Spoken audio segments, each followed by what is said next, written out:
ಸ್ನಾನ ಮಾಡಕ್ ಬಾತ್ರೂಮ್ಗೆ ಹೊಂಟಿದ್ದ ಆಕಾಂಕ್ಷ ಶರ್ಮಾಗ ಒಂದು ವಿಚಿತ್ರವಾದ ನೋಟಿಫಿಕೇಶನ್ ಸೌಂಡ್ ಕೇಳುತ್ತೆ. ಆ ಟೈಪ್ ನೋಟಿಫಿಕೇಶನ್ ಸೌಂಡ್ ಆಕಿ ಯಾವತ್ತೂ ಕೇಳಿರಲ್ಲ. ಆ್ಯಂಡ್ ಆಕಾಂಕ್ಷ ಮನಸ್ದಾಗೂ ಅನ್ಕೊಂಡಿರ್ಲಿಲ್ಲ ಆ ನೋಟಿಫಿಕೇಶನ್ ಸೌಂಡ್ ಆಕಿನ ಸಾವಿನ ಸುದ್ದಿ ತಂದೈತಿ ಅಂತೇಳಿ.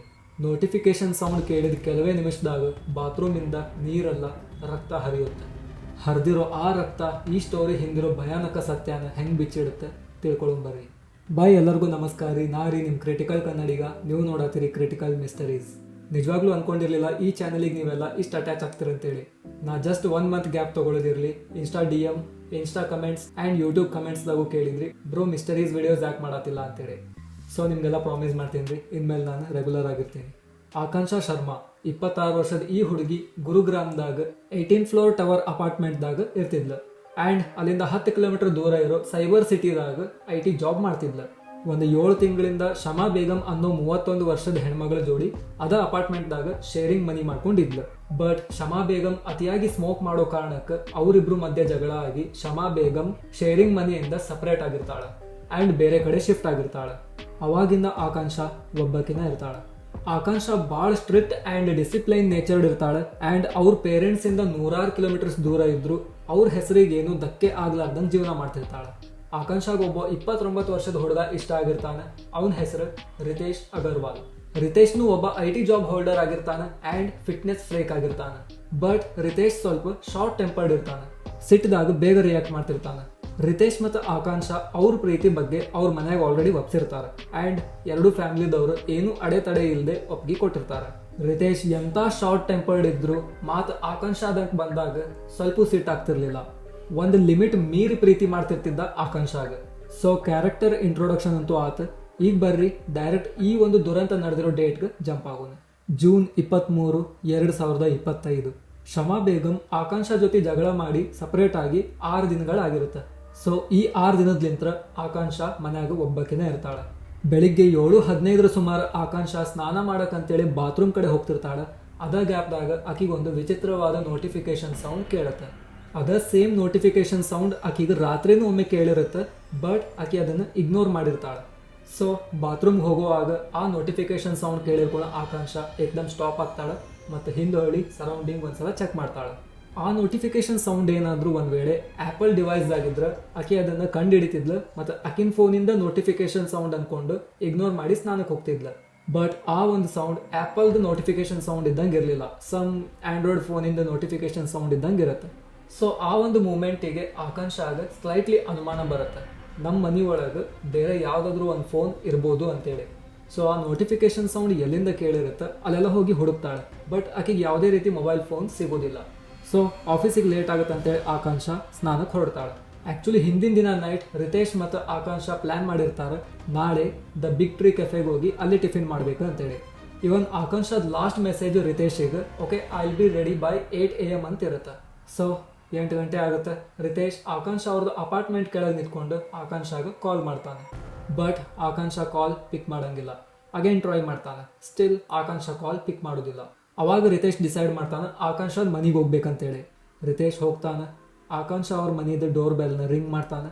ಬಟ್ ಒಳಗಿಂದ ಆಕಾಂಕ್ಷ ಏನೂ ರೆಸ್ಪಾನ್ಸ್ ಮಾಡೋದಿಲ್ಲ. ರಿತೇಶ್ ಸುಮಾರು ಹೊತ್ತು ಡೋರ್ ಬೆಲ್ನ ರಿಂಗ್ ಮಾಡ್ತಾನೆ. ಬಟ್ ಒಳಗಿಂದ ಯಾವುದೇ ರೆಸ್ಪಾನ್ಸ್ ಬರದೇ ಇರೋದಕ್ಕೆ ರಿತೇಶ್ ವಾಪಸ್ ಹೋಗ್ತಾನೆ.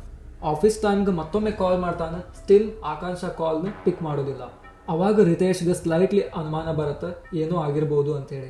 ಆ್ಯಂಡ್ ತಕ್ಷಣ ಅವ ಆಕಾಂಕ್ಷ ಅವ್ರದ್ದು ಆಫೀಸ್ಗೆ ಹೋಗ್ತಾನೆ ಆ್ಯಂಡ್ ಅಲ್ಲಿ ವಿಚಾರಿಸ್ತಾನೆ. ಅಲ್ಲಿ ವಿಚಾರಿಸಿದಾಗ ಅವ್ನು ಗೊತ್ತಾಗುತ್ತೆ ಆಕಾಂಕ್ಷ ಇವತ್ತು ಆಫೀಸಿಗೆ ಬಂದಿಲ್ಲ ಅಂತೇಳಿ.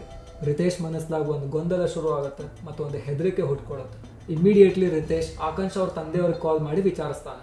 ಆಕಾಂಕ್ಷ ಅವ್ರ ತಂದೆ ಹೇಳ್ತಾರೆ ಇಲ್ಲ ಅವಳು ಇಲ್ಲಿ ಬಂದಿಲ್ಲ, 1 ನಿಮಿಷ ಇರು ನಾನು ಕಾಲ್ ಮಾಡಿ ವಿಚಾರಿಸ್ತೀನಿ ಅಂತೇಳಿ. ಆ್ಯಂಡ್ ಅವ್ರು ಕಾಲ್ ಮಾಡಿದಾಗೂ ಆಕಾಂಕ್ಷ ಕಾಲ್ ಪಿಕ್ ಮಾಡೋದಿಲ್ಲ. ಸೊ ರಿತೇಶ್ ಆ್ಯಂಡ್ ಆಕಾಂಕ್ಷ ಅವ್ರ ಪೇರೆಂಟ್ಸ್ಗೆ ಒಂದು ಟೆನ್ಷನ್ ಶುರು ಆಗುತ್ತೆ. ಸೊ ದ ಸೇಮ್ ಡೇ ಅಂದರೆ ಜೂನ್ 23ಕ್ಕೆ ರಿತೇಶಿನ ಫ್ಯಾಮಿಲಿ ಮತ್ತು ಆಕಾಂಕ್ಷ ಫ್ಯಾಮಿಲಿ ಮೆಂಬರ್ಸ್ ಎಲ್ಲ ಕೂಡ್ತಾರೆ ಆ್ಯಂಡ್ ಆಕಾಂಕ್ಷ ಅವ್ರ ಅಪಾರ್ಟ್ಮೆಂಟ್ಗೆ ಹೋಗ್ತಾರೆ. ಆಕಾಂಕ್ಷ ಅವ್ರ ಮನೆದು ಡೋರ್ ಹಾಕಿದ್ದಿರುತ್ತೆ. ಬಟ್ ಹೊರಗಿಂದ ಯಾವುದೇ ರೀತಿ ಕೀಲಿ ಹಾಕಿರಂಗಿಲ್ಲ. ಮೇಲ್ನೋಟಕ್ಕೆ ಈಸಿಲಿ ಹೇಳ್ಬೋದಿತ್ತು ಆ ಡೋರ್ ಒಳಗಿಂದ ಲಾಕ್ಡ್ ಐತೆ ಅಂತೇಳಿ. ಸೊ ದ ಫ್ಯಾಮಿಲಿ ಮೆಂಬರ್ಸಿಗೆ ಅನ್ಸುತ್ತೆ ಆಕಾಂಕ್ಷ ಒಳಗ ಅದಾಳ ಅಂತೇಳಿ. ಆ ಒಂದು ಗ್ಯಾಪ್ ಒಳಗೆ ಈ ಸುದ್ದಿ ಇಡೀ ಅಪಾರ್ಟ್ಮೆಂಟ್ ತುಂಬ ಹರಡಿರುತ್ತೆ ಆ್ಯಂಡ್ ಅಪಾರ್ಟ್ಮೆಂಟಿನ ಜನ ಎಲ್ಲ ಕೂಡ್ತಿರ್ತಾರೆ. ರಿತೇಶ್ ತಕ್ಷಣ ಪೊಲೀಸರಿಗೆ ಇನ್ಫಾರ್ಮ್ ಮಾಡ್ತಾನೆ ಈ ಒಂದು ಘಟನೆ ಬಗ್ಗೆ ಆ್ಯಂಡ್ ದ ಪೊಲೀಸ್ ಟೀಮ್ ತಕ್ಷಣ ಅರೈವ್ ಆಗುತ್ತೆ. ಸೊ ಪೊಲೀಸ್ ಟೀಮ್ ಇನ್ನೇನು ಆ ಒಂದು ಡೋರ್ನ ಹೊಡಿಬೇಕು ಅನ್ಕೊಂಡಿರ್ತಾರೆ. ಅದೇ ಗ್ಯಾಪ್ ಒಳಗೆ ಅಪಾರ್ಟ್ಮೆಂಟಿನ ಜನ ಎಲ್ಲ ತಮ್ಮ ಫೋನಿಂದ ವಿಡಿಯೋ ಶೂಟ್ ಮಾಡಕ್ಕೆ ಶುರು ಮಾಡ್ತಾರೆ. ಪೊಲೀಸ್ ಟೀಮ್ ಡೋರ್ನ ಹೊಡಿತಾರೆ ಆ್ಯಂಡ್ ಒಳಗೆ ಹೋಗ್ತಾರೆ. ಒಳಗೆ ಹೋಗ್ತಿದ್ದಂಗೆ ನೋಟಿಸ್ ಮಾಡ್ತಾರೆ ಹಾಲ್ದಾಗ ಯಾವುದೇ ಥಿಂಗ್ಸ್ ಮೆಸ್ಡ್ ಅಪ್ ಆಗಿರಂಗಿಲ್ಲ. ಲೈಕ್ ಆಕಾಂಕ್ಷ ಅವ್ರ ಮನೆಯದು ಹಾಲ್ ನೀಟಾಗೇ ಇರುತ್ತೆ ಆ್ಯಂಡ್ ಅಲ್ಲಿ ಆಕಾಂಕ್ಷ ಇರೋದಿಲ್ಲ. ಆ್ಯಂಡ್ ದೆನ್ ಪೊಲೀಸ್ ಟೀಮ್ ಬೆಡ್ರೂಮ್ಗೆ ಹೋಗಿ ಚೆಕ್ ಮಾಡ್ತಾರೆ. ಬೆಡ್ರೂಮ್ದಾಗೂ ಏನು ಮೆಸ್ಡ್ ಅಪ್ ಆಗಿರಂಗಿಲ್ಲ ಆ್ಯಂಡ್ ಅಲ್ಲಿನೂ ಆಕಾಂಕ್ಷ ಇರಂಗಿಲ್ಲ. ಈವನ್ ಕಿಚನ್ನು ಚೆಕ್ ಮಾಡ್ತಾರೆ. ಕಿಚನ್ದಾಗೂ ಏನು ಮೆಸ್ಡ್ ಅಪ್ ಆಗಿರಂಗಿಲ್ಲ, ಎಲ್ಲ ನೀಟಾಗೇ ಇರುತ್ತೆ ಆ್ಯಂಡ್ ಆಕಾಂಕ್ಷ ಅಲ್ಲಿನೂ ಇರೋದಿಲ್ಲ. ಬೈ ಚಾನ್ಸ್ ಪೊಲೀಸರ ಕಣ್ಣು ಬಾತ್ರೂಮ್ ಕಡೆ ಹೋಗುತ್ತೆ ಆ್ಯಂಡ್ ಬಾತ್ರೂಮ್ ಹೊರಗಿರೋ ಒಂದು ಮ್ಯಾಟ್ ಮೇಲೆ ಅವ್ರಿಗೆ ರಕ್ತದ ಕಲಿ ಕಾಣಿಸ್ತೈತಿ. ಪೊಲೀಸ್ರಿಗೆ ಕನ್ಫರ್ಮ್ ಆಗುತ್ತೆ ಆಕಾಂಕ್ಷಾಗ ಏನೋ ಆಗೈತಿ ಆ್ಯಂಡ್ ಆಕಿ ಬಾತ್ರೂಮ್ ಒಳಗೆ ಅದಾಳಂತೇಳಿ. ಪೊಲೀಸರು ಸ್ಲೋಲಿ ಬಾತ್ರೂಮ್ ಕಡೆ ಮೂವ್ ಆಗ್ತಾರೆ ಆ್ಯಂಡ್ ನೋಟಿಸ್ ಮಾಡ್ತಾರೆ ಬಾತ್ರೂಮ್ ಹೊರಗಿಂದ ಚಿಲ್ಕ ಹಾಕಿರೋದನ್ನು. ಪೊಲೀಸರು ಆ ಒಂದು ಬಾತ್ರೂಮಿನ ಡೋರ್ನ ಓಪನ್ ಮಾಡಿದ ಮೇಲೆ ಒಂದು ಎಂಥ ದೃಶ್ಯ ನೋಡ್ತಾರಂದ್ರೆ ಖುದ್ದು ಪೊಲೀಸರ ಹೈರಾನ್ ಆಗ್ತಾರೆ. ಆ ಬಾತ್ರೂಮ್ ಒಳಗೆ ಆಕಾಂಕ್ಷ ಬೆತ್ತಲೆಯಾಗಿ ಬಿದ್ದಿರ್ತಾಳೆ ಆ್ಯಂಡ್ ಆಕಿದ ರುಂಡ ಆಕಿನ ದೇಹದ್ಲಿಂತ ಸಪರೇಟ್ ಆಗಕ್ಕೆ ಜಸ್ಟ್ ಒಂದು ಎಳಿ ಚರ್ಮ ಮಾತ್ರ ಹಿಡ್ಕೊಂಡಿರುತ್ತೆ. ಬಾತ್ರೂಮ್ದಾಗಿರೋ ಪ್ರತಿಯೊಂದು ಟೈಲ್ಸ್ನು ರಕ್ತ ಸಿಕ್ತ ಆಗಿರುತ್ತೆ. ಪೊಲೀಸರು ತಕ್ಷಣ ರಿತೇಶ್ನ ಕರೀತಾರೆ ಆ್ಯಂಡ್ ಬಾತ್ರೂಮ್ದಾಗ ನಡೆದಿರೋ ಭೀಕರ ದೃಶ್ಯನ ಅವ್ನಿಗೆ ತೋರಿಸ್ತಾರೆ. ರಿತೇಶ್ ಮನಸ್ಸಾಗೂ ಅನ್ಕೊಂಡಿರಂಗಿಲ್ಲ ಅವ ಆಕಾಂಕ್ಷನ ಆ ಸ್ಥಿತಿ ಒಳಗೆ ನೋಡ್ತಾನಂತೇಳಿ. ಪೊಲೀಸ್ ಟೀಮ್ ಇಮಿಡಿಯೇಟ್ಲಿ ಮನೆಯೆಲ್ಲ ಹುಡುಕಾಕ್ ಶುರು ಮಾಡ್ತಾರೆ. ಯಾಕಂದ್ರೆ ಆ ಒಂದು ಮನಿದ ಮೇನ್ ಡೋರ್ ಒಳಗಿಂದ ಲಾಕ್ ಇತ್ತು. ಸೊ ಅವ್ರು ಶಂಕೆ ಮಾಡ್ತಾರೆ ಕೊಲೆಗಾರ ಅದ ಮನ್ಯಾಗ ಇರ್ಬೋದು ಅಂತೇಳಿ. ಬಟ್ ಪೊಲೀಸರು ಎಷ್ಟು ಹುಡುಕಿದ್ರು ಆ ಮನೆ ಒಳಗೆ ಆಕಾಂಕ್ಷ ಡೆಡ್ ಬಾಡಿ ಬಿಟ್ಟು ಮತ್ತು ಯಾರೂ ಸಿಗೋದಿಲ್ಲ. ಪೊಲೀಸರು ಆ ಮನಿದ ಹಿಂದಿನ ಡೋರ್ನ ಚೆಕ್ ಮಾಡ್ತಾರೆ. ಯಾಕಂದ್ರೆ ಕೊಲೆಗಾರ ಆ ಒಂದು ಕೊಲೆ ಮಾಡಿ ಹಿಂದಿನ ಡೋರಿಂದ ಎಸ್ಕೇಪ್ ಆಗಿರ್ಬೋದು ಅನ್ಕೊಂಡು. ಬಟ್ ಅನ್ಎಕ್ಸ್ಪೆಕ್ಟೆಡ್ಲಿ ಆ ಮನಿದ ಹಿಂದಿನ ಡೋರ್ನು ಒಳಗಿಂದ ಲಾಕ್ಡ್ ಇರುತ್ತೆ. ವೇಟ್, ಆ ಮನಿದ ಮೇನ್ ಡೋರ್ನು ಒಳಗಿಂದ ಲಾಕ್ ಐತಿ, ಹಿಂದಿನ ಡೋರ್ನು ಒಳಗಿಂದ ಲಾಕ್ ಐತಿ ಆ್ಯಂಡ್ ಕೊಲೆಗಾರ ಆ ಮನೆಯಾಗ ಸಿಗಾತಿಲ್ಲ. ಸೊ ಆ ಕೊಲೆಗಾರ ಹೊರಗೆ ಹೋದಾದ್ರೂ ಹೆಂಗೆ? ಪೊಲೀಸರು ಡಿಸೈಡ್ ಮಾಡ್ತಾರೆ ಆಕಾಂಕ್ಷದ ಡೆಡ್ ಬಾಡಿನ ಪೋಸ್ಟ್ ಮಾರ್ಟಮಿಗೆ ಕಳಿಸಿ ಆ ಅಪಾರ್ಟ್ಮೆಂಟ್ದಾಗಿರೋ ಪ್ರತಿಯೊಂದು CCTV ಫುಟೇಜ್ನು ಚೆಕ್ ಮಾಡ್ಬೇಕಂತೇಳಿ. ಅನ್ಕೊಂಡಂಗೆ ಆಕಾಂಕ್ಷದ ಡೆಡ್ ಬಾಡಿನ ಪೋಸ್ಟ್ ಮಾರ್ಟಮಿಗೆ ಕಳಿಸ್ತಾರೆ ಆ್ಯಂಡ್ ಆ ಅಪಾರ್ಟ್ಮೆಂಟ್ದಾಗಿರೋ ಈಚ್ ಆ್ಯಂಡ್ ಎವ್ರಿ CCTVನ ಚೆಕ್ ಮಾಡ್ತಾರೆ. CCTV ಫುಟೇಜಸ್ ಪ್ರಕಾರ 23 ಜೂನ್ಗೆ ಅದು ಕೊಲೆ ನಡೆದಿರೋ ದಿನ ಅಪಾರ್ಟ್ಮೆಂಟ್ ಜನರು ಬಿಟ್ಟು ಮತ್ತಾರು ಅಲ್ಲಿ ಕಾಣಿಸ್ಕೊಂಡಿರಂಗಿಲ್ಲ.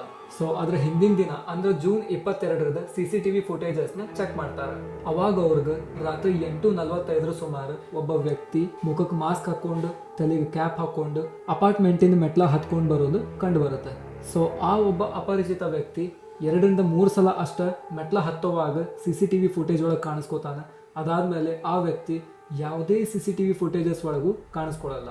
ಪೊಲೀಸರಿಗೆ ಕನ್ಫರ್ಮ್ ಆಗುತ್ತೆ ಆ ವ್ಯಕ್ತಿನ ಕೊಲೆಗಾರ ಅಂತೇಳಿ. ಪೊಲೀಸರಿಗೆ 2 ವಿಷಯ ತಿಳ್ಕೊಬೇಕಾಗಿರುತ್ತೆ. ಮೊದಲನೇದು ಆ ವ್ಯಕ್ತಿ ಯಾವ ಕಾರಣಕ್ಕೆ ಈ ಕೊಲೆ ಮಾಡಿದ ಅನ್ನೋದು. ಎರಡನೇದು ಆ ವ್ಯಕ್ತಿ ಕೊಲೆ ಮಾಡಿದ ಮೇಲೆ ಹೋದಾದ್ರೂ ಎಲ್ಲಿ ಅನ್ನೋದು.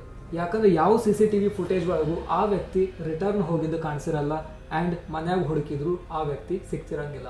ಇದೇ ಗ್ಯಾಪ್ದಾಗ ಆಕಾಂಕ್ಷದ ಪೋಸ್ಟ್ ಮಾರ್ಟಮ್ ರಿಪೋರ್ಟ್ಸ್ ಬರುತ್ತೆ ಆ್ಯಂಡ್ ಆಕಿದ ಬಾಡಿನ ಅವ್ರ ಫ್ಯಾಮಿಲಿ ಮೆಂಬರ್ಸಿಗೆ ಕೊಡ್ತಾರೆ. ಸೊ ಎರಡೂ ಫ್ಯಾಮಿಲಿ ಅಂದ್ರೆ ರಿತೇಶನ್ ಫ್ಯಾಮಿಲಿ ಆ್ಯಂಡ್ ಆಕಾಂಕ್ಷ ಫ್ಯಾಮಿಲಿ ಭಾಳ ದುಃಖದ್ಲಿಂದ ಆಕಾಂಕ್ಷದ ಅಂತ್ಯ ಸಂಸ್ಕಾರ ಮಾಡ್ತಾರೆ. ಇನ್ನು ಪೋಸ್ಟ್ ಮಾರ್ಟಮ್ ರಿಪೋರ್ಟ್ಸ್ದಾಗ ಒಂದು ಶಾಕಿಂಗ್ ಮಾಹಿತಿ ಇರುತ್ತೆ. ಅದೇನಂದ್ರೆ ಆಕಾಂಕ್ಷದ ಡೆತ್ ಆದಮೇಲೆ ಆಕಿನ ಮೇಲೆ ಅತ್ಯಾಚಾರ ಆಗಿರುತ್ತೆ. ಈ ಒಂದು ಶಾಕಿಂಗ್ ಮಾಹಿತಿ ತಿಳಿದ ಮೇಲೆ ಪೊಲೀಸರಿಗೆ ಅಂದಾಜಾಗುತ್ತೆ ಈ ಹೀನಾಯ ಕೃತ್ಯನ ಯಾರೋ ಆಕಾಂಕ್ಷ ಗೊತ್ತಿರೋರ ಮಾಡಿರ್ಬೋದು, ಹೊರಗಿನ ಜನ ಅಲ್ಲ ಅಂತೇಳಿ. ಪೊಲೀಸರ ಟೀಮ್ಗೆ ಈ ಒಬ್ಬ ಹಂತಕನ್ನು ಹಿಡಿಯೋದು ನಿಜವಾಗ್ಲೂ ಚಾಲೆಂಜಿಂಗ್ ಆಗಿರುತ್ತೆ. ಪೊಲೀಸರು CCTV ಫುಟೇಜಸ್ನ ಮತ್ತೆ ಚೆಕ್ ಮಾಡ್ತಾರೆ ಏನಾರ ಸುಳಿವು ಸಿಗ್ಬೋದು ಅಂತೇಳಿ. CCTV ಫುಟೇಜಸ್ ಚೆಕ್ ಮಾಡುವಾಗ ಬೆಳಿಗ್ಗೆ 8:18 ಸುಮಾರು ಒಬ್ಬರು ಹೆಣ್ಮಗಳು ಬುರ್ಕಾನ್ ಹಾಕೊಂಡು ಸ್ಟೇರ್ಕೇಸಿಂದ ಇಳಿಯೋದನ್ನ ಪೊಲೀಸ್ ನೋಟಿಸ್ ಮಾಡ್ತಾರೆ ಆ್ಯಂಡ್ ಆ ಹೆಣ್ಮಗಳು ಆಕಾಂಕ್ಷದ ಮನಿ ಇರೋ ಫ್ಲೋರಿಂದಾನ ಮೆಟ್ಲ ಹೇಳ್ಕೊಂಡು ಬರ್ತಿರ್ತಾಳೆ. ಪೊಲೀಸರಿಗೆ ಅನುಮಾನ ಬರುತ್ತೆ ಕೊಲೆಗಾರ ಕೊಲೆ ಮಾಡಿದ ಮೇಲೆ ಬುರ್ಕಾ ಹಾಕೊಂಡು ಹಿಂಗೆ ಎಸ್ಕೇಪ್ ಆಗಿರ್ಬೋದು ಅಂತೇಳಿ. ಪೊಲೀಸರ team immediately 18th floor tower ಅಪಾರ್ಟ್ಮೆಂಟಿಂದ ಆಸ್ಪಾಸ್ ಇರೋ ಎಲ್ಲ CCTV ಫುಟೇಜಸ್ನ ಚೆಕ್ ಮಾಡ್ತಾರೆ. ಆ CCTV ಫುಟೇಜಸ್ ನೋಡಿದಾಗ ಆ ಬುರ್ಕಾ ಹಾಕೊಂಡಿದ್ದ ಪರ್ಸನ್ ಒಂದು ಆಟೋ ಹತ್ತಿ ಎಲ್ಲೇ ಹೋಗಿದ್ದು ಕಂಡು ಬಂದಿರುತ್ತೆ. ಇನ್ಸ್ಪೆಕ್ಟರ್ ಅವರು ರಿತೇಶ್ಗೆ ಈ ಒಂದು ಸುಳಿವು ಬಗ್ಗೆ ಹೇಳ್ತಾರೆ. ಅವನಿಂದ ಏನಾದರೂ ಆ ವ್ಯಕ್ತಿ ಬಗ್ಗೆ ಜಾಣಕಾರಿ ಸಿಗ್ಬೋದು ಅಂತೇಳಿ. ಅವಾಗ ರಿತೇಶ್ ಹೇಳ್ತಾನೆ ಆಕಾಂಕ್ಷದ ರೂಮ್ಮೇಟ್ ಒಬ್ರು ಶಮಾ ಬೇಗಮ್ ಅಂತೇಳಿ ಇದ್ರು ಆ್ಯಂಡ್ ಅವರು ಎಲ್ಲೇ ಹೋಗೋದಿದ್ರು ಬುರ್ಕಾನ್ ಹಾಕೊಂಡು ಹೋಗ್ತಿದ್ರು ಅಂತೇಳಿ. ಆ್ಯಂಡ್ ರೀಸೆಂಟ್ಲಿ ಶಮಾ ಬೇಗಮ್ ಮತ್ತು ಆಕಾಂಕ್ಷ ನಡುವೆ ಸ್ಮೋಕಿಂಗ್ ರಿಲೇಟೆಡ್ ಒಂದು ಜಗಳ ಆಗಿತ್ತಂತನೂ ಹೇಳ್ತಾನೆ. ಪೊಲೀಸರು ಇಮಿಡಿಯೇಟ್ಲಿ ಒಂದು ಟೀಮ್ನ ರೆಡಿ ಮಾಡ್ತಾರೆ ಜಸ್ಟ್ ಶಮಾ ಬೇಗಮ್ ಬಗ್ಗೆ ತಿಳ್ಕೊಂಡಾಗ. ಆ್ಯಂಡ್ ಈ ತನಿಖೆ ಇನ್ನೂ ಸ್ಟ್ರಾಂಗ್ ಆಗುತ್ತೆ. ಮೇಲ್ನೋಟಕ್ಕೆ ಈ ಕೇಸ್ ಶಮಾ ಬೇಗಂನ ಅಪರಿಚಿತ ವ್ಯಕ್ತಿಗೆ ಸುಪಾರಿ ಕೊಟ್ಟು ಕೊಲೆ ಮಾಡಿಸಿರ್ಬೋದು ಅನ್ನೋಂಗಿರತ್ತ. ಯಾಕಂದ್ರೆ ಆಕಾಂಕ್ಷ ಲೈಫ್ದಾಗ ಭಾಳ ಕಡಿಮೆ ಜನ ಇದ್ರು. ಆಕಾಂಕ್ಷಾದ ಪೇರೆಂಟ್ಸ್ ರಿತೇಶ್ ಆ್ಯಂಡ್ ಫ್ಯಾಮಿಲಿ ಬಿಟ್ರೆ ಒಂದು 3 ಜನ ಕಲೀಗ್ಸ್ ಆ್ಯಂಡ್ ಶಮಾ ಬೇಗಂ. ಅದ್ರಾಗೂ ರೀಸೆಂಟ್ಲಿ ಜಗಳ ಬೇರೆ ಆಗಿರುತ್ತೆ. ಸೊ ಪೊಲೀಸರು ಶಮಾ ಬೇಗಂ ರೀಸೆಂಟ್ಲಿ ಶಿಫ್ಟ್ ಆಗಿರೋ ಮನಿ ಮತ್ತು ಆಕಿ ವರ್ಕ್ ಮಾಡೋ ಕಂಪ್ನಿನ ಪತ್ತೆ ಹಚ್ತಾರೆ. ಬಟ್ ಅಲ್ಲಿ ಹೋಗಿ ವಿಚಾರಿಸಿದ್ರೆ ಆಕಿ ಅಲ್ಲಿರಂಗಿಲ್ಲ. ಶಮಾದ ವರ್ಕ್ ಪ್ಲೇಸ್ ಇಂದ ಆಕಿದ ಕಾಂಟ್ಯಾಕ್ಟ್ ಡೀಟೇಲ್ಸ್ ತೊಗೊಂತಾರೆ ಪೊಲೀಸರು ಆ್ಯಂಡ್ ಕಾಲ್ ಮಾಡ್ತಾರೆ. ಅವ್ರು ಕಾಲ್ ಮಾಡಕ್ಕೆ ಒಂದು ನಾರ್ಮಲ್ ಮೊಬೈಲ್ ಫೋನ್ನ ಯೂಸ್ ಮಾಡ್ತಾರೆ. ಯಾಕಂದ್ರೆ ಅವ್ರಿಗೆ ಗ್ಯಾರಂಟಿ ಇರುತ್ತೆ ಅವ್ರು ಯಾವ್ದಾರ ಒಂದು ಅಫಿಷಿಯಲ್ ನಂಬರಿಂದ ಶಮಾಗ್ ಕಾಲ್ ಮಾಡಿದ್ರೆ ಆಕಿಗೆ ಡೌಟ್ ಬರ್ಬೋದು ಆಕಿ ಮಾಡಿರೋ ಈ ಕೃತ್ಯ ಪೊಲೀಸರವರೆಗೂ ತಲುಪೈತಿ ಅಂತೇಳಿ. ಸೊ ಪೊಲೀಸರು ಪ್ಲಾನ್ ಮಾಡ್ತಾರೆ ಒಬ್ರು ಲೇಡಿ ಕಾನ್ಸ್ಟೇಬಲ್ ಕಡೆಯಿಂದ ಮಾತಾಡಿಸ್ಬೇಕು ಆ್ಯಂಡ್ ಅವ್ರು ಮಾತಾಡೋ ಗ್ಯಾಪ್ದಾಗ ಲೊಕೇಶನ್ ಟ್ರೇಸ್ ಮಾಡ್ಬೇಕಂತೇಳಿ ಅಂದ್ಕೊಂಡಂಗ ಲೇಡಿ ಕಾನ್ಸ್ಟೇಬಲ್ ಕಡೆಯಿಂದ ಕಾಲ್ ಮಾಡಿಸ್ತಾರೆ ಆ್ಯಂಡ್ ಶಮಾ ಕಾಲ್ನ ಪಿಕ್ ಮಾಡ್ತಾಳೆ. ಸೊ ಆ ಲೇಡಿ ಕಾನ್ಸ್ಟೇಬಲ್ ಒಬ್ರು ಏಜೆಂಟ್ ಒಂದು ಹೊಸ ಸ್ಕೀಮ್ನ ತೊಗೊಂಡು ಬಂದಂಗೆ ಕಾಲ್ದಾಗ ಮಾತಾಡ್ತಾರೆ. ಕಾಲ್ದಾಗ ಮಾತು ಚಾಲ್ತಿ ಒಳಗೆ ಇದ್ದಾಗ ಪೊಲೀಸರು ಲೊಕೇಶನ್ನ ಟ್ರೇಸ್ ಮಾಡ್ತಾರೆ. ಬಟ್ ಅವ್ರಿಗೆ ಶಮಾದ ಲೊಕೇಶನ್ ಒಂದೇ ಕಡೆ ಸ್ಟೇಬಲ್ ಆಗಿ ತೋರಿಸ್ತಿರಂಗಿಲ್ಲ. ಅವಾಗ ಪೊಲೀಸರಿಗೆ ಖಚಿತ ಆಗುತ್ತೆ ಶಮಾ ಎಲ್ಲೋ ಟ್ರಾವೆಲ್ ಮಾಡತ್ತಾಳ ಅಂತೇಳಿ. ಟ್ರೇಸ್ ಪ್ರಕಾರ ಶಮಾ ಬೇಗಂ ಗುರುಗ್ರಾಮ್ ಇಂದ 27 ಕಿಲೋಮೀಟರ್ ದೂರ ಇರೋ ಗುರುಗ್ರಾಮ್ ಸೋನಾ ಹೈವೇ ಒಳಗೆ ಟ್ರಾವೆಲ್ ಮಾಡ್ತಿರ್ತಾಳೆ. ಪೊಲೀಸರ ತಕ್ಷಣ ಸೋನಾ ಹೈವೇಗೆ ಘಮರಾಜ್ ವ್ಯಾಪ್ತಿ ಪೊಲೀಸರನ್ನು ಕಳಿಸ್ತಾರೆ ಆ್ಯಂಡ್ ಹೈವೇದಾಗ ಬ್ಯಾರಿಗೇಡ್ಸ್ ಹಾಕಿ ಈಚ್ ಆ್ಯಂಡ್ ಎವ್ರಿ ವೆಹಿಕಲ್ಸ್ನ ಚೆಕ್ ಮಾಡ್ತಾರೆ. ಅವಾಗ ಅವ್ರಿಗೆ ಒಂದು ಸುಜುಕಿ ಸಿಯಾಜ್ ಕಾರ್ ಒಳಗೆ ಶಮಾ ಬೇಗಂ ಸಿಗ್ತಾಳೆ. ಪೊಲೀಸರು ಇಮಿಡಿಯೇಟ್ಲಿ ಶಮಾ ಬೇಗಂನ ವಿಚಾರಣೆ ಕರ್ಕೊಂಡು ಹೋಗ್ತಾರೆ ಆ್ಯಂಡ್ ವಿಚಾರಣೆ ಟೈಮ್ದಾಗ ಆಕಿ ಕೇಳ್ತಾರೆ ಆಕಾಂಕ್ಷ ಸಾವಿಗೆ ನೀನ ಕಾರಣ ಅಲ್ಲ ಅಂತೇಳಿ. ಅವಾಗ ಶಮಾ ಬೇಗಂ ಶಾಕ್ ಆಗ್ತಾಳೆ ಆ್ಯಂಡ್ ರಿಟರ್ನ್ ಪೊಲೀಸರಿಗೆ ಕೇಳ್ತಾರೆ ಏನು ಹೇಳತ್ತೀರಿ ನೀವು, ಆಕಾಂಕ್ಷ ಸತ್ತೋದ್ಲು, ಯಾವಾಗ, ಹೆಂಗ ಅಂತೇಳಿ. ಅವಾಗ ಪೊಲೀಸರು ಕೇಳ್ತಾರೆ ನಿಂಗೆ ನಿಜವಾಗ್ಲೂ ಗೊತ್ತಿಲ್ಲ ಈ ವಿಷಯದ ಬಗ್ಗೆ ಅಂತೇಳಿ. ಅವಾಗ ಶಮಾ ಬೇಗಂ ಹೇಳ್ತಾಳೆ ಇಲ್ಲ ನಾನು ಮತ್ತು ಆಕಾಂಕ್ಷ ಭಾಳ ದಿನ ಹಿಂದೆ ಜಗಳಾಡಿ ಬೇರೆ ಆಗೀವಿ, ಅವಾಗಿಂದ ಆಕಿಗೆ ನನಗೆ ಟಚ್ ಇರಲಿಲ್ಲ ಅಂತೇಳಿ. ಅವಾಗ ಪೊಲೀಸರು ಆ ಘಟನೆ ನಡೆದಿದ್ದ ದಿನ CCTV ಫುಟೇಜ್ದಾಗ ಒಬ್ಬರು ಲೇಡಿ ಬುರ್ಕಾ ಹಾಕ್ಕೊಂಡು ಆಕಾಂಕ್ಷ ಅವ್ರ ಮನಿ ಫ್ಲೋರಿಂದ ಇಳಿದು ಬಂದಿದ್ದನ್ನು ಶಮಾಗ ತೋರಿಸ್ತಾರೆ ಆ್ಯಂಡ್ ಕೇಳ್ತಾರೆ ಹಂಗಂದ್ರೆ ಇದು ಯಾರು ಅಂತೇಳಿ. ಅವಾಗ ಶಮಾ ಹೇಳ್ತಾಳೆ ಆಕಾಂಕ್ಷ ಅವ್ರ ಮನಿ ಇರೋ ಫ್ಲೋರ್ದಾಗ ಇನ್ನೂ ಒಂದು ಮನಿ ಐತಿ ಆ್ಯಂಡ್ ಆ ಮನಿ ಒಳಗೆ ಒಂದು ಮುಸ್ಲಿಂ ಫ್ಯಾಮಿಲಿ ಇರುತ್ತೆ, ಮೋಸ್ಟ್ಲಿ ಈ ಪರ್ಸನ್ ಆ ಫ್ಯಾಮಿಲಿಗೆ ಸೇರಿದವರು ಆಗಿರ್ಬೋದು ಅಂತೇಳಿ. ಪೊಲೀಸರು ಶಮಾ ಬೇಗಂನ ಕರ್ಕೊಂಡು ಆ ಅಪಾರ್ಟ್ಮೆಂಟ್ ಹೋಗಿ ವಿಚಾರಿಸಿದಾಗ ಅದು ನಿಜವಾಗ್ಲೂ ಒಂದು ಮುಸ್ಲಿಂ ಫ್ಯಾಮಿಲಿ ವಾಸ ಇರುತ್ತೆ ಆ್ಯಂಡ್ ಅವರಲ್ಲೇ ಒಬ್ರು ಹೆಣ್ಮಗಳು ಹೇಳ್ತಾರೆ ಇದು ನಾನು ಅವತ್ತು ಆಟೋ ರಿಕ್ಷಾ ಹತ್ತಿ ನಮ್ದು ರಿಲೇಟಿವ್ಸ್ ಮನೆಗೆ ಹೋಗಿದ್ದೆ ಅಂತೇಳಿ. ಈಗ ಈ ಒಂದು ಕೇಸ್ ಲಿಟ್ರಲಿ ಪೊಲೀಸರ ಕುತ್ತಿಗೆ ಬಂದ್ಬಿಟ್ಟಿರುತ್ತೆ. ಯಾಕಂದ್ರೆ ಅವ್ರು ಅನ್ಕೊಂಡಿದ್ರು ಈ ಒಂದು ಸ್ಟೋರಿ ಹಿಂದಿರೋ ಅಪರಾಧಿ ಶಮಾ ಬೇಗಂನ ಅಂತೇಳಿ. ಬಟ್ ಇಲ್ಲೇ ಶಮಾ ಬೇಗಂನು ನಿರ್ದೋಷಿ ಅಂತ ಪ್ರೂವ್ ಆಗತೈತಿ. ಪೊಲೀಸರು ಇನ್ನೇನು ಮಾಡಬೇಕಪ್ಪ ಅಂತೇಳಿ ಟೆನ್ಷನ್ದಾಗಿರ್ತಾರೆ. ಅದೇ ಟೈಮಿಗೆ ಸ್ಟೇಷನ್ಗೆ ಒಬ್ರು 38 ವರ್ಷದ ಹೆಣ್ಮಗಳು ಬರ್ತಾರೆ ಆ್ಯಂಡ್ ಹೇಳ್ತಾರೆ ನನ್ನ ಪತಿ 3 ದಿನದಿಂದ ಮನೆಗೆ ಬಂದಿಲ್ಲ, ಅವ್ರ ಫ್ರೆಂಡ್ಸ್ ರಿಲೇಟಿವ್ಸ್ ಮತ್ತು ವರ್ಕ್ ಪ್ಲೇಸಿಗೆ ಕಾಲ್ ಮಾಡಿ ವಿಚಾರಿಸಿದ್ರು, ಯಾರೂ ಬಂದಿಲ್ಲ ಅಂತ ಹೇಳ್ತಾರೆ ಆ್ಯಂಡ್ ಅವ್ರ ಫೋನಿಗೆ ಕಾಲ್ ಮಾಡಿದ್ರೆ ಕಾಲ್ನೂ ಪಿಕ್ ಮಾಡತ್ತಿಲ್ಲ ಅಂತ ಹೇಳ್ತಾರೆ. ಸೊ ಗುರುಗ್ರಾಮ್ ಪೊಲೀಸ್ ಆ ಒಂದು ಮಿಸ್ಸಿಂಗ್ ಕಂಪ್ಲೇಂಟ್ನ ರಿಜಿಸ್ಟರ್ ಮಾಡೋಕ್ಕಿಂತ ಫಸ್ಟ್ ಕೆಲವೊಂದಿಷ್ಟು ಪ್ರಶ್ನೆಗಳನ್ನ ಆ ಹೆಣ್ಮಗಳಿಗೆ ಕೇಳ್ತಾರೆ. ನಿಮ್ಮ ಗಂಡನ ಹೆಸರೇನು, ಅವ್ರು ಏನು ಕೆಲಸ ಮಾಡ್ತಿದ್ರು ಆ್ಯಂಡ್ ಲಾಸ್ಟ್ ಟೈಮ್ ಅವ್ರು ಯಾವಾಗ ಮನೆಗೆ ಬಂದಿದ್ರು ಅಂತೇಳಿ. ಅವಾಗ ಆ ಹೆಣ್ಮಗಳು ಹೇಳ್ತಾರೆ ನನ್ನ ಗಂಡನ ಹೆಸರು ಅಶ್ವಥ್ ರಾಥೋಡ್, ಒಂದು ಕಂಪ್ನಿ ಒಳಗೆ ಡ್ರೈವರ್ ಆಗಿ ಕೆಲಸ ಮಾಡ್ತಿದ್ರು ಮತ್ತು ಲಾಸ್ಟ್ ಅವರು ಜೂನ್ 22ಕ್ಕೆ ಡ್ಯೂಟಿಗೆ ಹೋದವರು ಇನ್ನೂ ವಾಪಸ್ ಬಂದೇ ಇಲ್ಲ ಅಂತ ಹೇಳ್ತಾರೆ. ಪೊಲೀಸರು 1 ಸೆಕೆಂಡ್ ಸ್ಟ್ರಕ್ ಆಗ್ತಾರೆ. ಯಾಕಂದ್ರೆ ಅವರು ಆಲ್ರೆಡಿ ಆಕಾಂಕ್ಷ ಶರ್ಮಾದ ಕೇಸ್ ಒಳಗೆ ವಿಲ್ಲ ಒದ್ದಾಡ್ತಿರ್ತಾರೆ. ಇನ್ನು ಅದ ಆಸ್ಪಾಸ್ ಡೇಟಿಂದ ಇನ್ನೊಂದು ಕೇಸ್ ಬಂತಲ್ಲ ಅಂತೇಳಿ. ಬಟ್ ಈ ಒಂದು ಮಿಸ್ಸಿಂಗ್ ಕೇಸ್ ಪೊಲೀಸರ ಪಾಲಿಗೆ ಗೇಮ್ ಚೇಂಜರ್ ಆಗಿರುತ್ತೆ. ಯಾವೊಬ್ಬ ಅಪರಾಧಿ ಬಗ್ಗೆ ಇನ್ಫಾರ್ಮೇಶನ್ ಪೊಲೀಸರು ಹುಡುಕಾಂತಿದ್ರೆ ಆ ಅಪರಾಧಿದ ಇನ್ಫಾರ್ಮೇಶನ್ ಪೊಲೀಸ್ ಸ್ಟೇಷನ್ಗೆ ತಾನು ಹುಡ್ಕೊಂಡ್ಬಂದಿರುತ್ತೆ. ಪೊಲೀಸರು ಈ 2 ಕೇಸ್ನ ಮರ್ಜ್ ಮಾಡಿ ನೋಡ್ತಾರೆ. ಯಾರಿಗೆ ಗೊತ್ತು ಆ ಮಿಸ್ ಆಗಿರೋ ವ್ಯಕ್ತಿನ ಈ ಒಂದು ಕೊಲೆ ಮಾಡಿರ್ಬೋದಲ್ಲ ಅನ್ನೋ ಅನುಮಾನದಾಗ ಪೊಲೀಸರು ಇಮಿಡಿಯೇಟ್ಲಿ ಶಮಾ ಬೇಗಂನ ಸ್ಟೇಷನಿಗೆ ಕರ್ಸ್ಕೋತಾರೆ ಆ್ಯಂಡ್ ಆ 38 ವರ್ಷದ ಹೆಣ್ಮಗಳು ಮಿಸ್ ಆಗ್ಯಾರ ಅಂತ ಕೊಟ್ಟಿರೋ ಫೋಟೋನ ಶಮಾ ಬೇಗಮಿಗೆ ತೋರಿಸ್ತಾರೆ. ಪೊಲೀಸರು ಶಮಾ ಕೇಳ್ತಾರೆ ಈ ವ್ಯಕ್ತಿ ನಿಮಗೆ ಗೊತ್ತಾ ಅಂತೇಳಿ. ಅವಾಗ ಶಮಾ ಹೇಳ್ತಾಳೆ ಹೌದು ಈ ವ್ಯಕ್ತಿ ನನಗೆ ಗೊತ್ತು, ಇವರು ನಮ್ಮ ಕಂಪ್ನಿದ ಕ್ಯಾಬ್ ಡ್ರೈವರ್, ನನಗೆ ಮತ್ತು ಆಕಾಂಕ್ಷ ಆಗ ಇವರ ಡೈಲಿ ಪಿಕ್ ಆ್ಯಂಡ್ ಡ್ರಾಪ್ ಮಾಡ್ತಿದ್ರು ಅಂತೇಳಿ. ಅಲ್ಲಿಗೆ ಪೊಲೀಸರಿಗೆ 100% ಕನ್ಫರ್ಮ್ ಆಗುತ್ತೆ ಅಶ್ವಥನ ಕೊಲೆಗಾರ ಅಂತೇಳಿ. ಪೊಲೀಸರ ತಕ್ಷಣ ಅಶ್ವಥ್ ಅವ್ರ ಮಿಸ್ಸಸ್ ಅಶ್ವಥ್ ಬಗ್ಗೆ ಕೊಟ್ಟಿರೋ ಡೀಟೇಲ್ಸ್ ಒಳಗಿಂದ ಅವ್ನ ನಂಬರ್ ತೊಗೊಂಡು ಟ್ರೇಸ್ ಮಾಡೋಕ್ಕೆ ಶುರು ಮಾಡ್ತಾರೆ. ಪೊಲೀಸರ ಹಣೆ ಬರಕ್ಕೆ ಆ ಟ್ರೇಸ್ ಲೊಕೇಶನ್ ಗುರುಗ್ರಾಮಿಂದ 18th ಫ್ಲೋರ್ ಟವರ್ ಅಪಾರ್ಟ್ಮೆಂಟ್ದಾಗ ತೋರಿಸ್ತಿರುತ್ತೆ. ಪೊಲೀಸರು ವಿತೌಟ್ ಡಿಲೇ ಅಲ್ಲಿಂದ ಹೊರಡ್ತಾರೆ ಆ್ಯಂಡ್ ಅಪಾರ್ಟ್ಮೆಂಟ್ ರೀಚ್ ಆಗ್ತಾರೆ. ಅಪಾರ್ಟ್ಮೆಂಟ್ ರೀಚ್ ಆಗ್ತಿದ್ದಂಗೆ ಅಗೈನ್ ಆಕಾಂಕ್ಷ ಅವ್ರ ಮನೆಗೆ ಹೋಗಿ ಮತ್ತೆ ಹುಡುಕಕ್ಕೆ ಶುರು ಮಾಡ್ತಾರೆ. ಮತ್ತು ಲಾಸ್ಟ್ ಟೈಮಿನ ಹಂಗೆ ಫೇಲ್ ಆಗ್ತಾರೆ. ಆ ಮನೆ ಒಳಗೆ ಅಶ್ವತ್ನೂ ಸಿಗಂಗಿಲ್ಲ ಆ್ಯಂಡ್ ಟ್ರೇಸ್ ಆಗಿದ್ದು ಅವ್ನ ಫೋನ್ನೂ ಸಿಗಂಗಿಲ್ಲ. ಸೊ ಈ ಸ್ಟೋರಿದು ಕ್ಲೈಮ್ಯಾಕ್ಸ್ ಇದೆ. ಪೊಲೀಸರು ಆ ಒಬ್ಬ ಅಪರಾಧಿನ ಪತ್ತೆ ಹಚ್ಚಕ್ಕೆ ಅವ್ರ ಕೊನೆಯ ಆಯುಧಾನ ಬಳಸಲೇಬೇಕಾಗಿರತ್ತೆ. ಅದು ಯಾವುದಂದ್ರೆ ಡಾಗ್ ಸ್ಕ್ವಾಡ್. ಯಾಕಂದ್ರೆ ಅಪರಾಧಿ ಅದ ಮನ್ಯಾಗ ಅದಾನ ಅನ್ನೋದು ಪ್ರೂಫ್ ಐತಿ, ಬಟ್ ಹಿಡಿಯೋಕ್ಕಾಗಂತಿಲ್ಲ. ಪೊಲೀಸ್ ಡಾಗ್ ಸ್ಕ್ವಾಡ್ ಅರೈವ್ ಆಗುತ್ತೆ ಮತ್ತು ಅದ್ರ ಕೆಲಸನ ಶುರು ಹಚ್ಕೊಳುತ್ತೆ. ಡಾಗ್ ಸ್ಕ್ವಾಡ್ ಅದ್ರ ಕೆಲಸನ ಅದು ಮಾಡ್ತಿರುವಾಗ ಪೊಲೀಸರು ಒಂದು ಗಮನಿಸ್ತಾರೆ. ಅದೇನಂದ್ರೆ ಕಿಚನ್ದಾಗಿರೋ ಫ್ರಿಜ್ ನಿಯರ್ ಸಮ್ ಫುಡ್ಡಿಂದ ವ್ರ್ಯಾಪರ್ಸ್ ಬಿದ್ದಿರ್ತಾವೆ. ಅದನ್ನ ಅವರು ಲಾಸ್ಟ್ ಟೈಮ್ ತನಿಖೆಗಂತ ಬಂದಾಗ ನೋಟಿಸ್ ಮಾಡಿರಂಗಿಲ್ಲ ಅನ್ನಕ್ಕೆ ಅವಾಗ ಆ ವ್ರ್ಯಾಪರ್ಸ್ ಅಲ್ಲೇ ಇರಲೇ ಇಲ್ಲ. ಅಲ್ಲಿಗೆ ಪೊಲೀಸರಿಗೆ ಒಂದು ಸ್ಪಷ್ಟತೆ ಸಿಗುತ್ತೆ. ಅದೇನಂದ್ರೆ ಕೊಲೆಗಾರ ಅದ ಮನ್ಯಾಗಿನ ಫುಡ್ ತಿನ್ಕೊಂಡು ಜೀವಂತ ಅದಾನ ಅಂತೇಳಿ. ಇನ್ನು ಡಾಗ್ ಸ್ಕ್ವಾಡ್ ಇಂದ ಆ ಟ್ರೈನ್ಡ್ ಸ್ನಿಫರ್ ಡಾಗ್ ಸೀದ ಕಿಚನ್ ಕಡೆ ಹೋಗುತ್ತೆ. ಅಲ್ಲೇ ರಿಯಾಕ್ಟ್ ಮಾಡಕ್ ಶುರು ಮಾಡುತ್ತೆ. ಪೊಲೀಸರಿಗೆ ಇನ್ನೂ ಅನುಮಾನ ಹೆಚ್ಚಾಗುತ್ತೆ, ಕೊಲೆಗಾರ ಕಿಚನ್ದಾಗ ಇರ್ಬೋದು ಅಂತೇಳಿ. ಕಿಚನಿಂದ ಮೂಲೆ ಹುಡುಕ್ತಾರೆ, ಇವನ್ ಫ್ರಿಜ್ನು ಹುಡುಕ್ತಾರೆ. ಯಾರಿಗೂ ಗೊತ್ತು ಕೊಲೆಗಾರ ಅದ್ರೊಳಗೆ ಅಡ್ಕೊಂಡ್ ಕುಂತಿರ್ಬೋದಲ್ಲ ಅಂತೇಳಿ. ಸ್ಟಿಲ್ ಕೊಲೆಗಾರ ಅಲ್ಲೂ ಸಿಗಂಗಿಲ್ಲ. ಆ ಒಂದು ಗ್ಯಾಪ್ದಾಗ ಪೊಲೀಸರು ಆ ಕಿಚನ್ದಾಗ ಒಂದು ಎಂಥ ಡೋರ್ನ ನೋಟಿಸ್ ಮಾಡ್ತಾರಂದ್ರೆ ಆ ಡೋರ್ ಗತೆ ಕಾಣಿಸ್ತಿರಲ್ಲ, ಇನ್ಸ್ಟೇಡ್ ಒಂದು ಗಾಡಿ ಗತೆನ ಕಾಣಿಸ್ತಿರತ್ತೆ. ಯಾಕಂದ್ರೆ ಆ ಡೋರಿನ ಕಲರ್ ಮತ್ತು ಗಾಡಿ ಕಲರ್ ಎರಡು ಒಂದೇ ಇರುತ್ತೆ. ಆ ಒಂದು ಡೋರ್ ಈಸಿಲಿ ಕಣ್ಣಿಗೆ ಬೀಳಲಾರ್ದೆ ಇರೋ ರೀಸನ್ಗೆ ಪೊಲೀಸರು ಅಲ್ಲೊಂದು ಬಿಟ್ಟು ಎಲ್ಲ ಕಡೆ ಹುಡುಕಿರ್ತಾರೆ. ಸೊ ಫೈನಲ್ಲಿ ಪೊಲೀಸರು ರೆಡಿ ಆಗ್ತಾರೆ ಆ ಒಂದು ಡೋರ್ನ ಓಪನ್ ಮಾಡಕ್ಕೆ. 2 ಜನ ಪೊಲೀಸರು ಜೋರಾಗಿ ಆ ಡೋರ್ನ ಒದಿಬೇಕಂತೇಳಿ ರೆಡಿಯಾಗಿ ನಿಂತ್ಕೋತಾರೆ. ಆ್ಯಂಡ್ 3 ಜನ ಪೊಲೀಸರು ಅವ್ರವ್ರ ಗನ್ ತೊಗೊಂಡು ರೆಡಿ ಪೊಸಿಷನ್ದಾಗ ನಿಂತ್ಕೋತಾರೆ. ಯಾಕಂದ್ರೆ ಅವ್ರ ಮೇಲೂ ಅಟ್ಯಾಕ್ ಆಗೋ ಚಾನ್ಸಸ್ ಇರುತ್ತೆ. 2 ಜನ ಪೊಲೀಸರು ಜೋರಾಗಿ ಆ ಒಂದು ಡೋರ್ನ ಒದಿತಾರೆ ಆ್ಯಂಡ್ ಡೋರ್ ಓಪನ್ ಆಗುತ್ತೆ. ಸರ್ಪ್ರೈಸಿಂಗ್ಲಿ ಅದ್ರ ಒಳಗೂ ಕೊಲೆಗಾರ ಇರಂಗಿಲ್ಲ. ಅದೊಂದು ಜಸ್ಟ್ ಸ್ಟೋರ್ ರೂಮ್ ಆಗಿರುತ್ತೆ ಆ್ಯಂಡ್ ಮನಿದ ಸಮ್ ವಸ್ತುಗಳು ಅಲ್ಲಿರ್ತಾವಷ್ಟೆ. ಈಗೂ ನಾ ಏನಾರ ಆ ಕೊಲೆಗಾರ ಎಲ್ಲಿದ್ದ ಅಂತ ಹೇಳಿಲ್ಲ ಅಂದ್ರೆ ನನಗೆ 100% ಗ್ಯಾರಂಟಿ ಐತಿ ನನ್ನ ಸಬ್ಸ್ಕ್ರೈಬರ್ಸ್ ನನಗೆ ಹುಡುಕೊಂಬಂದು ಹೊಡಿತಾರೆ. ಸೊ ಹೇಳ್ತೀನಿ ರೀ, ಆ ಸ್ಟೋರ್ ರೂಮ್ ಏನಿರುತ್ತೆ ಅದ್ರ ಒಳಗೆ ಒಂದು ಬಾಕ್ಸ್ ಇರುತ್ತೆ.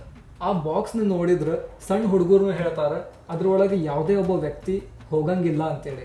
ಸೊ ಅಷ್ಟು ಸಣ್ಣ ಬಾಕ್ಸ್ ಇರುತ್ತೆ ಅದು. ಸ್ಟಿಲ್ ಪೊಲೀಸರು ಅವ್ರ ಕರ್ತವ್ಯನವ್ರು ಮಾಡಲೇಬೇಕು. ಆ ಮನೆ ಒಳಗೆ ಇಂಚ್ ಜಾಗನೂ ಬಿಡ್ಲಾರ್ದ ಹುಡ್ಕೋದು ಅವ್ರ ಕರ್ತವ್ಯ ಆಗಿರುತ್ತೆ. ಆ್ಯಂಡ್ ಫೈನಲಿ ಪೊಲೀಸರು ಆ ಬಾಕ್ಸ್ನ ಓಪನ್ ಮಾಡ್ತಾರೆ ಮತ್ತು ಆ ಬಾಕ್ಸ್ ಒಳಗೆ 40 ವರ್ಷದ ಅಶ್ವಥ್ ಸಿಕ್ಕಿ ಬೀಳ್ತಾನೆ. ಈಗ ಪೊಲೀಸರಿಗೆ ನಿಮಗೆ ಇವನ್ ನನಗೂ ಒಂದು ಪ್ರಶ್ನೆ ಕಾಡ್ತಿರುತ್ತೆ. ಆ ಒಂದು ಬಾಕ್ಸ್ ಒಳಗೆ ಇಷ್ಟು ದೊಡ್ಡ ಮನುಷ್ಯ ಇದ್ದಾರೆ ಹೆಂಗೆ? ಅವಂಗ ಸಫೋಕೇಶನ್ ಆಗಲಿಲ್ಲ, ಭಾಳ ತ್ರಾಸಾಗಿರಂಗಿಲ್ಲ, ಹೆಂಗಿದ್ದ ಅಂತ ಅವಂಗ ಗೊತ್ತು. ಏನೇ ಆಗಲಿ ಒಟ್ಟು ಸಿಕ್ ಬಿದ್ನಲ್ಲ. ಸೊ ಪೊಲೀಸರು ಇಮಿಡಿಯೇಟ್ಲಿ ಅವಂಗ ಬಂಧಿಸ್ತಾರೆ. ಮತ್ತು ಯಾವ ಬಾಕ್ಸ್ ಒಳಗೆ ಅವ ಬಚ್ಚಿಟ್ಕೊಂಡಿದ್ನಲ್ಲ ಅದ ಬಾಕ್ಸಿನ ಹಿಂದೆ ಆಕಾಂಕ್ಷನ ಹತ್ಯೆ ಮಾಡೋಕೆ ಉಪಯೋಗಿಸಿದ್ದ ಮಚ್ಚ ಸಿಗುತ್ತೆ. ಪೊಲೀಸರು ಅದನ್ನು ವಶಕ್ಕೆ ಪಡಿಸ್ಕೋತಾರೆ. ಅಶ್ವತ್ಗೆ ಕಸ್ಟಡಿ ಕರ್ಕೊಂಡು ಹೋಗ್ತಾರೆ ಆ್ಯಂಡ್ ವಿಚಾರಣೆ ಶುರು ಮಾಡ್ತಾರೆ. ಈ ಒಂದು ಕೊಲೆ ಹಿಂದಿರೋ ರಹಸ್ಯ ಏನಂತೇಳಿ ಪೊಲೀಸರಿಗೆ ತಿಳ್ಕೊಲೇಬೇಕಾಗಿರುತ್ತೆ. ಅಶ್ವಥ್ ಬಾಯ್ ಬಿಡ್ತಾನೆ ಅಷ್ಟಕ್ಕೂ ಅವತ್ತು ಏನು ನಡೆದಿತ್ತು ಅಂತೇಳಿ. ಅಶ್ವಥ್ ಸೈಬರ್ ಸಿಟಿದಾಗಿರೋ ಒಂದು ಕಂಪ್ನಿದಾಗ ಕ್ಯಾಬ್ ಡ್ರೈವರ್ ಆಗಿ ಕೆಲಸ ಮಾಡ್ತಿದ್ದ. 7 ತಿಂಗಳದ ಹಿಂದೆ ಅವ ಅದ ಕಂಪ್ನಿಗೆ ನ್ಯೂಲಿ ಜಾಯಿನ್ ಆಗಿರೋ ಆಕಾಂಕ್ಷಾಗ ನೋಡ್ತಾನೆ. ಡೈಲಿ ಆಕಾಂಕ್ಷ ಮತ್ತು ಶಮಾ ಬೇಗಮ್ನ 18th ಫ್ಲೋರ್ ಅಪಾರ್ಟ್ಮೆಂಟ್ ಟವರ್ ಇಂದ ಸೈಬರ್ ಸಿಟಿವರೆಗೂ ಪಿಕಪ್ ಆ್ಯಂಡ್ ಡ್ರಾಪ್ ಮಾಡ್ತಿದ್ದ. ಆ ಒಂದು ಗ್ಯಾಪ್ದಾಗ ಅವಂಗ ಆಕಾಂಕ್ಷ ಮೇಲೆ ಒಂದು ಆಸೆ ಹುಟ್ಕೊಂಡಿರುತ್ತೆ. ತಂದೆ ಮಗಳಿಗೆ ಇರುವಷ್ಟು ಏಜ್ ಡಿಫರೆನ್ಸ್ ಇದ್ರು ಅಶ್ವಥ್ ಆಕಾಂಕ್ಷನ ಅಪ್ರೋಚ್ ಮಾಡಿರ್ತಾನೆ. ಬಟ್ ಆಕಾಂಕ್ಷ ಕಾಮ್ ಆಗಿ ಹ್ಯಾಂಡಲ್ ಮಾಡ್ತಾಳೆ. ನಿಮಗೆ ಆಲ್ರೆಡಿ ಮದುವೆ ಆಗಿ ಮಕ್ಕಳದ, ನೀವು ಹಿಂಗೆಲ್ಲ ಮಾಡೋದು ಸರಿನಾ ಅಂತೇಳಿ ಅವ್ರನ್ನ ಪ್ರಶ್ನೆ ಮಾಡ್ತಾಳೆ. ಮತ್ತು ನನಗೂ ರಿತೇಶ್ ಜೊತೆ ಮದುವೆ ಫಿಕ್ಸ್ ಆಗೈತಿ, ನೀವು ಈ ಎಲ್ಲ ವಿಚಾರಗಳನ್ನ ತೆಗೆದು ಬಿಡ್ರಿ ಅಂತೇಳಿ ಹೇಳ್ತಾಳೆ. ಬಟ್ ಈ ಜಗತ್ದಾಗ ಒಂದು ಕಹಿ ಸತ್ಯ ಐತಿ ಭಾಯಿ. ಅದೇನಂದ್ರೆ ಎಷ್ಟೋ ಜನ ಗಂಡಸರು ರಿಜೆಕ್ಷನ್ನ ಎಕ್ಸೆಪ್ಟ ಮಾಡಂಗಿಲ್ಲ. ಒಂದು ಬಹಳ ಈಗೋಯಿಸ್ಟಿಕ್ ಆಗ್ತಾರ, ಇಲ್ಲ ಸೈಕೋ ಆಗ್ತಾರ.